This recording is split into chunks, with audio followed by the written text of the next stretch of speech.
ভারতের সবথেকে জনপ্রিয় তিনজন অভিনেত্রী কোয়েল মল্লিক, শুভশ্রী এবং শ্রাবন্তী। তাদের অভিনীত সিনেমার গান তো আমরা সকলেই শুনেছি। আজকে শুনবো তাদের কণ্ঠেই গান। দেখে নেওয়া যাক কার কণ্ঠ পুরাই গায়কদের মতো। তো প্রথমেই শুভশ্রী।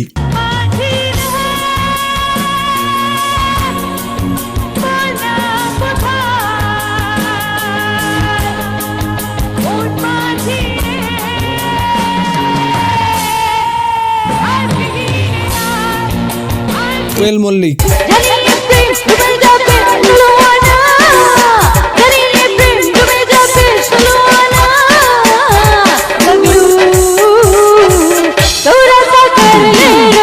শ্রাবন্তী।